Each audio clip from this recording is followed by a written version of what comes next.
Mga naging girlfriend ni Dingdong Dantes. Number 1 si Antoinette Tauz. Unang seryosong relasyon ni Dingdong ang teen actress na si Antoinette Tauz.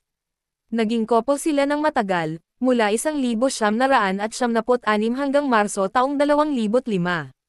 Nagkatrabahuhan din sila sa mga shows tulad ng TGIS, Ana Karenina, at I'm Sorry, My Love. Pangalawa si Karil Padilla. Pagkatapos kay Antoinette, nakarelasyon niya si singer-actress na si Karil mula 2006 hanggang Setyembre taong 2008. Pinagbidahan nila ang ilang programa tulad ng Encantadia, Love to Love, at marami pang iba. Pangatlo si Marian Rivera. Simula Marso taong 2009, naging romantikong magkapareha sina Dingdong at Marian Rivera matapos silang magsama on-screen sa ilang serye. Noong Agosto taong 2014, nag-propose siya sa Marian sa kanyang dance show.